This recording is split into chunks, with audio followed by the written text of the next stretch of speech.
Fala, meu povo! Sejam muito bem-vindos a mais uma aula da nossa Maratona da Aprovação. Tô aqui para falar com vocês hoje da melhor especialidade de todas e claro que eu tô falando da Clínica Médica. Sou a Ana, professora de Clínica Médica da MEDER e é um prazer enorme estar aqui de volta com vocês. E hoje a gente vai falar da provinha do Sírio-Libanês. Separei 3 focos principais que aparecem pra gente na prova do Sírio e que se diferenciam das outras provas aqui de São Paulo e a gente vai estar pronto para dominar e entender a cabeça da banca. Fechou? Então a gente vai começar com o primeiro tema. Vou falar com vocês de síndrome coronariana e seus diagnósticos diferenciais. Que a cardiologia é um dos temas mais prevalentes em todas as provas de clínica médica, a gente já sabe. Mas cada banca tem uma forma bem peculiar de cobrar a cardio. Algumas gostam mais de arritmia, outras gostam mais de parada cardiorrespiratória, enquanto outras ali como a Unicamp, inclusive, vão pegar um pouquinho de miocardiopatia, assim como a USP Ribeirão.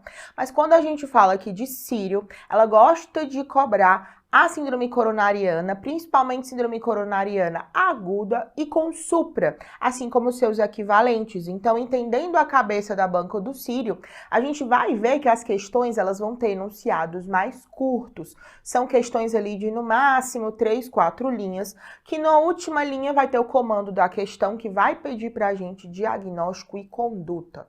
Quando a gente fala do que mais aparece, o rei aqui da nossa síndrome coronariana vai ser o infarto com supra de parede inferior. O Sírio gosta muito de cobrar em relação ao infarto de parede inferior, qual artéria é acometida, o que é que a gente vai esperar no eletro desse paciente. Então, a gente vai ter muito padrão de identificação de eletro de acordo com a parede e a irrigação, assim como o tratamento que vai alterar ou não mortalidade nesses pacientes. E como é que mais aparece? Mais vai aparecer principalmente síndrome coronariana aguda com supra de parede inferior, mas também alguns enunciados vão colocar a gente um pouquinho na dúvida sobre, poxa, será que realmente é uma síndrome coronariana aguda? Ou eu tô falando de uma estenose aórtica, essa dor torácica do paciente é por causa de uma estenose aórtica? Tô falando de um TEP, tô falando de pericardite. Assim, esses achados eletrocardiográficos gostam de aparecer na prova do Sírio e por isso eu vou trazer aqui e vou comentar com vocês. Fechou? Então, para a gente começar, vou trazer uma questãozinha aqui para vocês, a questão 20 de 2023. A gente tinha um paciente de 64 anos, diabético, que já estava usando dapaglifosina, ou seja, já estava usando o inibidor da SGLT2 por conta do diabetes. Chegou no atendimento por conta de dor precordial a 1 hora. Gente, homem diabético procurando com dor torácica, isso vai ser infarto até que a gente prove o contrário. Então, esse paciente precisa de um eletro em até 10 minutos. Paciente de altíssimo risco cardiovascular, a gente precisa ir com tudo para fazer o diagnóstico desse doente. Paciente está estável, com as auscultas sem alterações. ECG e ELCO já estão te dizendo que a gente tem uma alteração clássica de infarto de ventrículo direito com elevação do supra. Então, vai ser aquele eletro que a gente vai ter supra de parede inferior. E quando a gente pedir as derivações direitas, que eu vou comentar com vocês, V3R e V4R, a gente vai ter supra naquelas paredes também. Então, a gente vai ter que ficar atento, porque a gente sabe que ventrículo direito é uma câmara que vai ter baixa complacência. Então, vão ser pacientes que a gente não pode fazer vasodilatação excessiva nesses pacientes, porque eles não vão tolerar, vão ficar hipotensos e vão chocar. E a gente também tem medicações clássicas que a gente não vai fazer nesse tipo de infarto, beleza? Nas primeiras 24 a 48 horas, a gente deve usar com cautela ou evitar o uso de nitratos, inibidores da P2Y12, clopidogrel, prasugrel, ticagrelol, heparina de baixo peso, beta-block ou AS. E aí, o que a gente vai fazer? Antes de tudo, gente, vamos começar, obviamente, do início e deixa eu te contar que eu quero que você primeiro saiba o que é um infarto. A gente vem passando sempre na cardiologia por sempre muitas atualizações, a gente gosta de artigo, gosta de estar ali, mas quando a gente fala de 4ª definição mundial de infarto, a gente tem um conceito que ele é mais novo, que a gente precisa ter noção de caracterizar corretamente para não sair dando diagnóstico inadvertido. Fechou? Então, antes de tudo, o que é infarto? Para eu ter um infarto, eu tenho que ter uma injúria miocárdica aguda. Ou seja, eu tenho que ter lesão miocárdica. Poxa, obstrução coronariana dá injúria miocárdica? Dá. Miocardite pode dar injúria miocárdica? Sim. Doença arterial coronariana crônica, não obstrutiva a ponto de gerar uma síndrome coronariana aguda. Pode gerar indústria miocárdica? Sim. Então vejam que várias causas cardíacas, como causas extracardíacas, por exemplo, sepse, doença renal crônica, tromboembolismo pulmonar, podem gerar injúria miocárdica aguda. E isso a gente vai ver como? Quando a gente tem elevação dos marcadores de necrose. Quem é o famoso troponina. Então, a gente vai ter várias causas que vai ter marcador de injúria miocárdica aguda aumentada, as causas de elevação de troponina, mas nem toda elevação de troponina significa infarto. Então, para isso, a gente vai precisar checar os critérios diagnósticos. Quais são esses critérios? A minha troponina tem que aumentar acima do percentil 99. Ana, como é que eu vou saber qual é o percentil 99?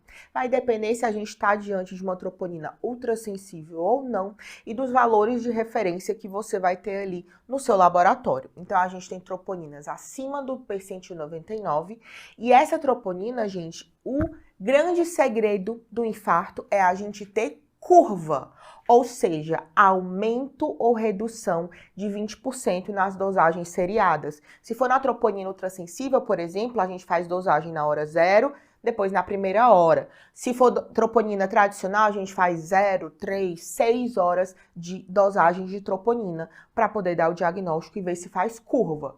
Por quê? Porque a gente pode ter causas de elevação ali sempre crônica da troponina, que vai estar sempre um pouquinho no limite superior da normalidade, como nos casos dos pacientes que têm doença arterial coronariana crônica. Tem injúria? Tem, mas essa injúria é crônica, ela não faz curva. O meu marcador de quadro agudo é fazer curva de troponina. Guardem esse conceito porque ele é muito importante. Fechou? Então, a gente vai ter que ter injúria miocárdica aguda associado à evidência de que essa injúria é secundária à minha isquemia miocárdica. Ou seja, aumentei troponina? Beleza, aumentei. Mas essa troponina aumentada foi porque eu tenho um músculo, eu tenho um cardiomiócito morrendo. E como é que a gente vai evidenciar que teve isquemia miocárdica? Aí a gente vai ter um arsenal que a gente vai poder utilizar. Sejam os sintomas do meu paciente de dor torácica, aquela dor torácica opressiva, que o paciente faz o sinal de Levine. É o paciente que, por exemplo, tem alto risco cardiovascular e pode ter equivalentes anginosos, como dispneia, pode ter síncope, pré-síncope, esse paciente. Vão ser quem, principalmente? Principalmente mulheres, idosos, obesos e diabéticos. Esses pacientes podem tender a ter mais neuropatias periféricas e não vão ter aquela dor típica em aperto. Fechou? A gente pode ter também achados no eletrocardiograma, viu supra, viu infra, viu alterações sugestivas de isquemia. A gente pode ter achados de imagem aqui principal, ecocardiograma, quando a gente está falando ali de hipocinesia, acinesia de paredes. Quando a gente está falando também do próprio cateterismo cardíaco, quando a gente vai fazer angioplastia nesses pacientes. A gente tem as imagens de angiografia e pode ser um diagnóstico pós-mortem em autópsia, que a gente vai encontrar trombos ali ocluindo as coronárias, fechou? Então aqui a gente entende o que é infarto agudo do miocárdio, que está dentro do grande grupo das síndrome coronarianas agudas. E quando a gente fala de síndrome coronariana aguda, eu te lembro que a gente tem dois grandes grupos. A gente vai ter o grupo da síndrome coronarianas aguda com supra e sem supra, e a gente vai ter a angina instável. Ana, quer dizer então que a angina instável ela é menos grave do que o infarto com supra? Calma lá com esse conceito. Muitas vezes a gente pode ter as anginas instáveis de alto risco, que vão ter um risco tão elevado quanto o paciente que está no infarto sem supra ou no infarto com supra. Porque para o paciente suprar, ele vai ter que ter parede, tem que ter cardiomiócito para morrer ainda. Se ele não supra, se ele faz, por exemplo, um infarto sem supra, a gente sabe que esse paciente não está tendo parede suficiente por uma lesão provavelmente muito mais grave, como, por exemplo, oclusão de tronco, oclusão ali no primeiro ramo da descendente anterior. Então, não é porque a gente não viu supra que a gente vai ficar tranquilo. Beleza? A gente tem as anginas de alto risco, a gente tem as síndromes coronarianas agudas sem supra de alto risco, que vão precisar ir para o cateterismo em 2 a 6 horas. Então, para a gente fazer essa diferença, vamos precisar de 2 coisas. A primeira coisa, a gente vai pedir os marcadores de necrose miocárdica, ou seja, troponina, para ver se a gente tem troponina acima do percentil 99 e se está fazendo curva. Por quê? Se ela já está positiva e fez curva subindo ou caindo 20% do seu valor inicial, ou a troponina veio negativa ou não fez curva, a gente já divide em 2 grandes grupos. Se eu faço curva ou troponina positiva, eu já sei que tem uma síndrome coronariana aguda. Se eu não faço, a gente sabe que tem uma angina instável. Mas qual tipo de síndrome coronariana aguda? A gente vai ter que diferenciar através do eletro, porque a gente vai diferenciar nas síndromes com supra e sem supra. Beleza? Essa é a divisão inicial que a gente vai precisar fazer e organizar nosso pensamento quando a gente pensar de síndrome coronariana aguda. E uma dica inicial e especial aqui para o Círio, que aqui em São Paulo, inclusive a Santa Casa de Misericórdia de São Paulo já cobrou, é em relação a posicionamento de eletrodos. A gente sabe que quando vai posicionar, a gente vai ter aqui de V1 a V6, que a gente vai ter as derivações, que a gente vai conseguir ver as derivações anteriores. A gente vai olhar ali no nosso eletro de V1 a V6. Lembra comigo que a gente vai, como é que localizo, Ana? Quando a gente pega o ângulo de Louis, a gente desce 2 espaços intercostais e a gente cai no 4º espaço intercostal. Direito a gente coloca V1, esquerdo a gente coloca V2. V3 entre V2 e V4 e a partir de V4, V5 e V6 a gente pega em relação à linha axilar, seja anterior, média, beleza? Só que a gente tem aqui de V1 a V6, as derivações que a gente vai ver principalmente parede anterior. Quando a gente vai no nosso eletro, a gente lembra que tem as derivações inferiores, que são quem?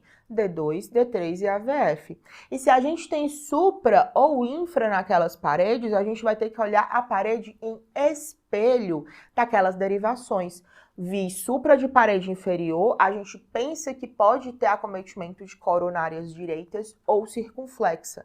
Para isso, a gente sempre tem que pesquisar infarto posterolateral e infarto de ventrículo direito. Pensando em infarto de VD, a gente vai pedir as derivações V3R e V4R. Como é que eu posiciono, Ana? Só inverte o V3 e V4 que estava do lado esquerdo e passa para o lado direito. Beleza? E se a gente tem suspeita de infarto de parede posterior, a gente pede as derivações posteriores V7, V8 e V9. A gente vai ter como base a linha axilar posterior, no 5º espaço intercostal, a gente põe V7. Pontinha da escápula, a gente põe V8. E na linha paravertebral à esquerda, V9. Assim a gente vai cobrir parede posterior. Círio gosta de cobrar em relação a onde está cada artéria, como é a irrigação, se é parede anterior ou não. Então vamos lá. Agora que a gente já entendeu onde é que a gente coloca os eletrodos, vamos entender como é que vai ficar ali no nosso eletrocardiograma. Esse é um ponto que o Círio gosta bastante de cobrar da gente. Então a gente vai ter essa formatação aqui do nosso eletro. Primeiro de tudo, a gente vai ter parede inferior em D2, D3 e AVF, que vai ser irrigada prioritariamente 80% por coronária direita, 20% por circunflexa. Quando a gente pensa em parede anterior, a gente não vai ter essa irrigação toda feita da mesma forma. A gente vai primeiro irrigar septo, depois parede anterior, depois parede lateral baixa. Por que lateral baixa? Porque quando a gente fala de parede lateral alta, eu tô falando principalmente de D1 e AVL, beleza? Então, saber onde está o supra, onde está a alteração de repolarização é muito importante. Beleza, a gente já entendeu o que é um infarto, onde vão estar as lesões, e agora a gente vai falar de tratamento de síndrome coronariana aguda, principalmente com supra, porque é o que o Círio gosta. Então, a gente sempre fala, quando vai tratar a síndrome coronariana aguda com supra, que a gente vai à Meca. O que é a Meca? A gente vai, nossa grande prioridade é abrir a artéria, mas sempre monitorizando esse paciente, fazendo glicemia capilar, sinais vitais, internando esse doente, estabilizar, Controlar a dor é muito importante, porque pensa comigo que eu já tenho miocárdio sofrendo, já tenho miocárdio isquemiando. Se a gente aumenta o tônus adrenérgico, a gente aumenta gasto metabólico, aumenta a isquemia e piora o quadro desse paciente. Então, controla essa dor com nitratos, principalmente, seja via oral, de nitrato de isosorbida, ou venoso, como a nitroglicerina. Fechou? E a gente faz os antiplaquetários e anticoagulantes. A gente vai fazer o AS com clopidogrel, AS com ticagrelor, AS com prasugrel, beleza? Como é que a gente abre essa artéria? A gente tem dois caminhos. A gente abre definitivamente com cateterismo com angioplastia, ou a gente vai abrir temporariamente com os trombolíticos. E a gente vai fazer o trombolítico principalmente naquele paciente que, por exemplo, eu tô ali numa unidade de saúde que não tem cateterismo, vai demorar mais de 120 minutos para transporte do meu paciente, e nesses casos a gente vai precisar trombolizar até chegar ao cateterismo de resgate. A menina de ouro aqui que a gente vai falar é chegar ao cateterismo. Mas quando a gente fala que não tem possibilidade de chegar até idealmente nesse tempo de transporte de 120 minutos, a gente tromboliza até a gente conseguir chegar ao cateterismo. Beleza? Essa é a nossa prioridade. Mas continuando no tratamento farmacológico, para todos, a gente faz o quê? AS e anticoagulante. E anticoagulante a gente geralmente deixa para o amigo da hemodinâmica fazer, porque a gente prefere fazer heparina não fracionada, porque a gente consegue controlar pelo TTPA a cada 6 horas e evita o risco de sangramento. Ana, só tem heparina de baixo peso, pode fazer também? Pode fazer uma dose de ataque e depois a gente vai fazendo as manutenções com as profilaxias. Beta-bloqueador a gente inicia nas primeiras 24, 48 horas se o paciente estiver fora de choque, ou seja, a gente evita nos pacientes descompensados e chocados. Os segundo antiagregante, como a gente tem a opção de clopidogrel, ticagrelor ou prasugrel, a gente geralmente vai titulando a dose de ataque, de acordo com se vai para trombólise ou se vai direto para o cateterismo. Quando a gente tromboliza, os estudos só autorizam a gente a usar o clopidogrel. E depois disso, a gente vai deixar o paciente na dose de manutenção. Fechou? Diuréticos, a gente pode começar também para ajudar a evitar remodelamento cardíaco, como a espironolactona. E os outros, a gente começa IECA em 24 a 48 horas, estatinas de alta potência, como a atorvastatina ou rosuvastatina, e IBP, os famosos prazóis da vida, omeprazol, pantoprazol, se o paciente tiver alto risco de sangramento. Beleza? Isso aqui é como a gente trata isso aqui que o Círio gosta de cobrar da gente. O que não tá aqui, Ana, reduz mortalidade? Não. Nitratos são bons para quê? Para controle de sintomas, controle de dor. Não muda a mortalidade. Então, no meu paciente, por exemplo, com infarto de ventrículo direito, a gente vai evitar nesses pacientes morfina e nitrato por conta da redução de pré-carga que a gente pode levar a um choque nesse paciente. Combinado? Continuando, já entendi o que é infarto, mas imagina que chega para você um eletro, como o Círio gosta de fazer em 2023, já colocou essa pegadinha pra gente, lá com vários supras. E aí? Infartou todas essas paredes, a gente cai no primeiro diagnóstico diferencial, que é quando a gente fala de pericardite. A história clássica da pericardite vai ser o paciente que teve uma infecção viral prévia, o paciente que é portador de doenças autoimunes, principalmente lúpus. Quando a gente fala de pericardite lúpica, essa é a principal manifestação cardiovascular do lúpus ou pacientes pós-vacinas. Esses pacientes fazem inflamação do pericárdio, evoluindo com dor torácica pleurítica, aquela dor que ele respira e piora. E no eletro, ele vai ter um achado característico que é o supradifuso de ST, ou seja, supra em maior ou igual a 7 derivações, com infra de PR em AVR. Então, a gente vai ter esse eletro aqui, percebe comigo que a gente tem supradifuso e infra de PR em AVR. Esse é um dos principais diagnósticos diferenciais com síndrome coronariana aguda. Já quando a gente fala de TEP, a gente vai ter o paciente que vai evoluir com dispneia de início súbito e dor pleurítica. É o paciente, geralmente, que está no pós-operatório, que está acamado há mais tempo, e que no eletro, qual é o principal achado? Taquicardia sinusal, meu povo. Ana, e aquele S1 que é 3T3. Calma. S1Q3T3 pode aparecer? Sim, só que ele é um indicativo, ele não é específico de TEP, de embolia pulmonar, e ele pode aparecer em qualquer situação que a gente tenha sobrecarga de câmaras direitas. Então, o S1Q3T3, ele classicamente vai aparecer naqueles quadros de pacientes com TEP com instabilidade hemodinâmica, nos TEPs mais cissos, geralmente é mais comum. Então, eu trouxe até aqui um S1, onda S em D1, onda Q e onda T invertida em D3. Mas o mais comum que a gente vai ter no TEP vai ser a gente pensar em taquicardia sinusal. Paciente TEP sem taquicardia sinusal, a gente já fica um pouco receoso, porque esse é o achado mais clássico no eletrocardiograma. Fechou? Terceiro achado que a gente vai ter de diagnóstico diferencial, que as bancas aqui de São Paulo, especialmente o Sírio, gostam muito de cobrar a gente, é quando a gente fala de estenose aórtica. Porque o paciente da estenose aórtica pensa comigo que ele está obstruindo a principal via de saída do ventrículo esquerdo dele. Então, é um paciente que vai cursar com baixo débito.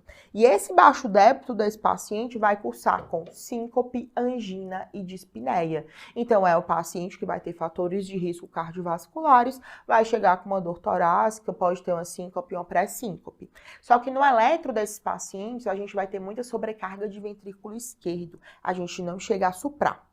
Beleza? Vamos resolver nossa questão? Então, na nossa questão aqui, a gente tem um homem de 64 anos, diabético, com dor torácica, infarto de ventrículo direito. O que a gente vai evitar nas primeiras 24 a 48 horas? O que a gente já comentou que vai evitar são os nitratos, além de não mudarem mortalidade, podem elevar a mortalidade desses pacientes. Ana, dupla antiagregação. Vou fazer? Vou. A gente vai fazer para todos os infartos com supra, o mesmo AS com o segundo antiagregante. Heparina de baixo peso para todos, a gente faz antiplaquetários, antiagregantes e anticoagulantes. Beta-block a gente só evitaria fazer se o paciente tivesse com sinais de choque de baixo débito, o que não é o caso do nosso paciente. E AS para todos, exceto aqueles que têm histórico de anafilaxia. Beleza? Esse foi nosso primeiro foco do Sírio. Vamos para o segundo foco do Sírio, que a gente vai falar de arritmias, síncope e PCR. E pensando ali como a cabeça da banca do Sírio, quando a gente cobra arritmia, síncope e PCR, a gente tem questões de enunciados curtos, onde o eletro pode estar presente, a fotinha do eletro para a gente, ou ele só vai descrever o achado que a gente vai ter naquele eletro.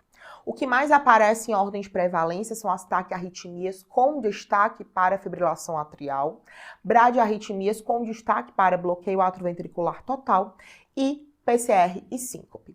Trouxe uma questãozinha aqui para vocês do tema que eles mais gostam de cobrar, que é a fibrilação atrial. Então, essa questãozinha de 2022 a gente tem com o intuito de promover a diminuição de frequência cardíaca nos pacientes portadores de FA, o que a gente não utiliza? Será que a gente não utiliza beta-block? A gente não utiliza antiarrítmico como a meldarona? A gente não vai usar um bloqueador de canal de cálcio dihidropiridínico ou um não dihidropiridínico? E a digoxina? Qual desses a gente não pode usar? E aí? Então vamos lá, que eu quero te dar uma visão geral de quando a gente fala de taquiarritmias, te lembrar de como é o nosso sistema elétrico de condução cardíaca. Lembra comigo aqui que na desembocadura da minha veia cava superior a gente tem o nosso nó sinusal, nosso nó atrial, que vai conduzir para o nosso átrio ventricular. Chegando no átrio ventricular, a gente tem um retardo de 0,12 a 0,2 segundos, que vai descer pelo feixe de His em ramos direito e esquerdo, representado pelas fibras de Purkinje. Então, esse é o nosso sistema elétrico cardíaco. Qualquer bloqueio, qualquer foco a mais que apareça de estímulo, seja atrial ou ventricular, a gente vai ter surgimento de arritmias. E dando uma visão geral, deixa eu te lembrar aquele nosso fluxograma de quem são essas taquiarritmias. Primeiro de tudo, eu quero saber se a gente está diante de um ritmo sinusal ou não sinusal. Então, vamos lá. A gente tem onda P? A gente tem onda P. Ela está sinusal ou não? Ou seja, está positiva em D1, D2, negativa em AVR, toda P conduz o QRS? Se sim, é uma taquicardia sinusal. Se não, a gente tem uma taquicardia atrial, seja uni ou multifocal. Se não tenho ondas P, eu tenho ondas F, porque se eu tiver aquelas ondas F enserrilhado, a gente vai estar falando de flutter. Se não, eu quero saber se o meu ritmo está regular ou irregular. Se está irregular, a gente tem fibrilação atrial. Se não, se o ritmo está regularzinho e eu tenho um QRS largo, a gente vai falar de taquicardia ventricular. Se o meu QRS é estreito, a gente tem uma taquissupra. Esse é o geral que a gente tem de taquiarritmias. Só que toda taquiarritmia, minha prioridade na hora de tratar, que é o que o Sírio quer da gente, que reconheça se precisa tratar ou não, é a gente ver se tem critérios de instabilidade ou não. Por quê? Porque tendo critérios de instabilidade e essa instabilidade sendo diretamente só causada pela arritmia, a gente tem indicação de terapia elétrica, seja cardioversão elétrica sincronizada, seja desfibrilação. E quem são esses critérios de instabilidade? Primeiro, a gente pode ter hipotensão, que vai ser definida como uma sistólica menor do que 90. A gente pode ter rebaixamento, alteração aguda do nível de consciência, dor torácica, descompensação ou abrindo um quadro de insuficiência cardíaca ali com dispneia, paciente em franco edema agudo de pulmão ou choque cardiogênico e sinais de choque. Só que, para eu realizar a terapia elétrica, essa instabilidade deve ser atribuível à minha arritmia. O que quer dizer isso? Imagina que a gente está de plantão na UTI, tem um paciente ali no leito 2, que é um paciente em choque séptico, que está piorando. Você olha no monitor, abre uma fibrilação atrial. O paciente está instável, está hipotenso, já está entubado. E aí, essa hipotensão é causa ou consequência dessa fibrilação atrial? Lembra comigo que muito provavelmente essa fibrilação atrial é consequência do quadro infeccioso que não está bem controlado. Então a gente faz o quê? Controla a causa base. Controla a sepse, escalona antibiótico, faz reanimação volêmica, faz o que quer que seja. Mas a fibrilação atrial está sendo uma consequência daquele quadro. Beleza? Esse conceito é muito importante para vocês levarem para as provas de residência e para a vida de vocês. E já que falei de FA, que é a arritmia mais comum da vida da gente clínico e das nossas provas, vamos falar de FA. E quando a gente fala de FA na prova, a gente tem que saber reconhecer o eletro e a conduta imediata para a prova do Sírio. O paciente vai ser aquele que vai chegar com a queixa de palpitação recorrente ou que está piorando da falta de ar. No exame físico, já vão te dar uma dica que o paciente tem um pulso arrítmico ou as bulhas estão arrítmicas. Uma dica da semiologia. Lembra lá na nossa bulha B4, que é a nossa contração atrial? Então, na fibrilação atrial, como a gente não tem contração atrial efetiva, o paciente nunca vai ter B4, beleza? Pode ter B3 de hipervolemia? Pode, mas B4 ele não vai ter porque ele não tem contração atrial efetiva.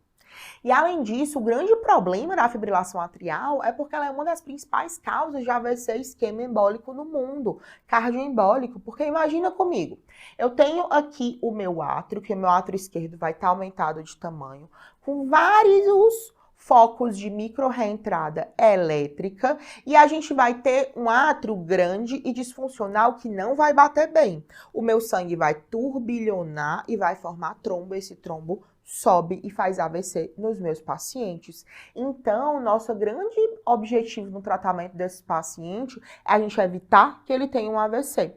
Por isso, a gente considera um tripé de tratamento da FA. A gente vai definir sobre anticoagulação com Chades-Vasque. E Chades-Vasque, gente, um conceito para a prova. Ele puramente, sem a gente saber o contexto social, as outras comorbidades associadas dos pacientes portadores de fibrilação atrial, ele por si só, ele me diz o quê?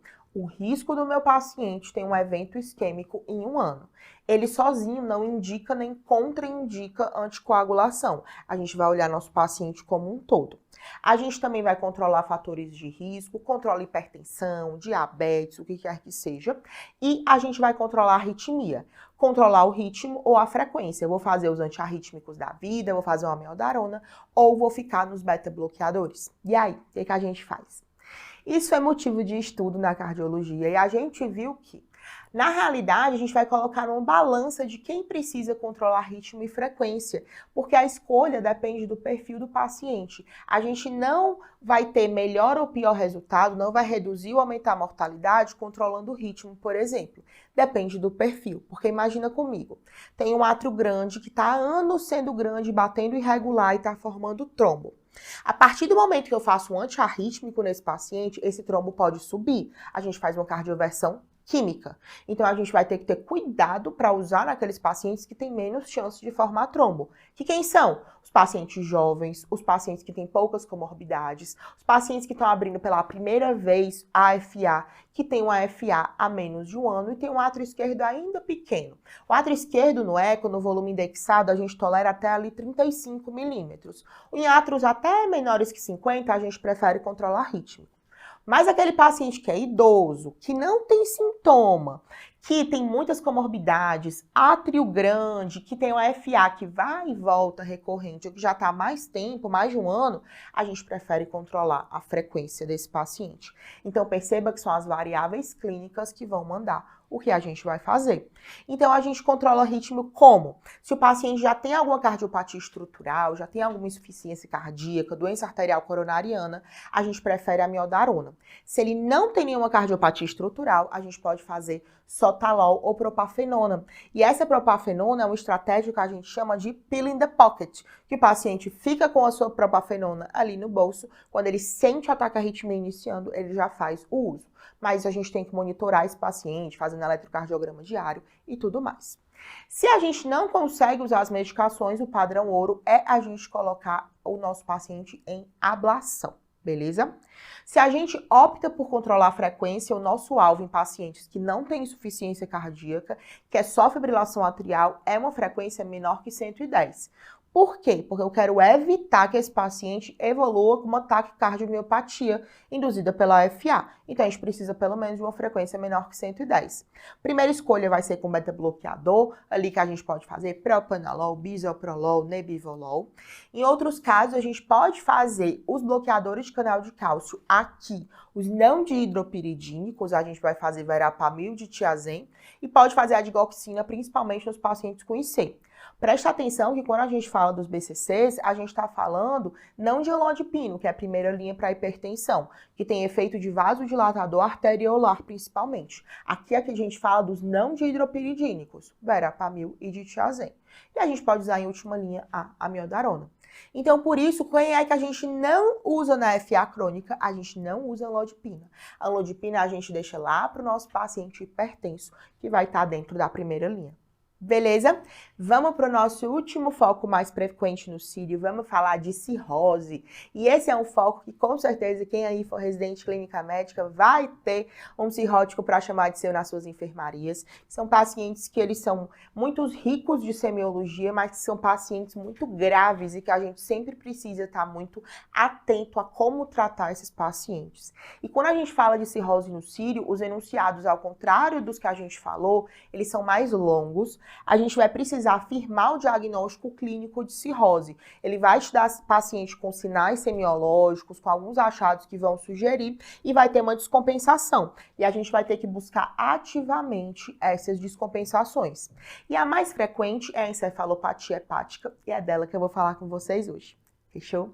Questãozinha de 2023, a gente tem um paciente aqui, uma questão teórica, que não traz um caso clínico, mas que pergunta a gente em relação à amônia, ou se o aumento de produção, de absorção ou da sua entrada no cérebro podem precipitar encefalopatia hepática em cirróticos. Sim.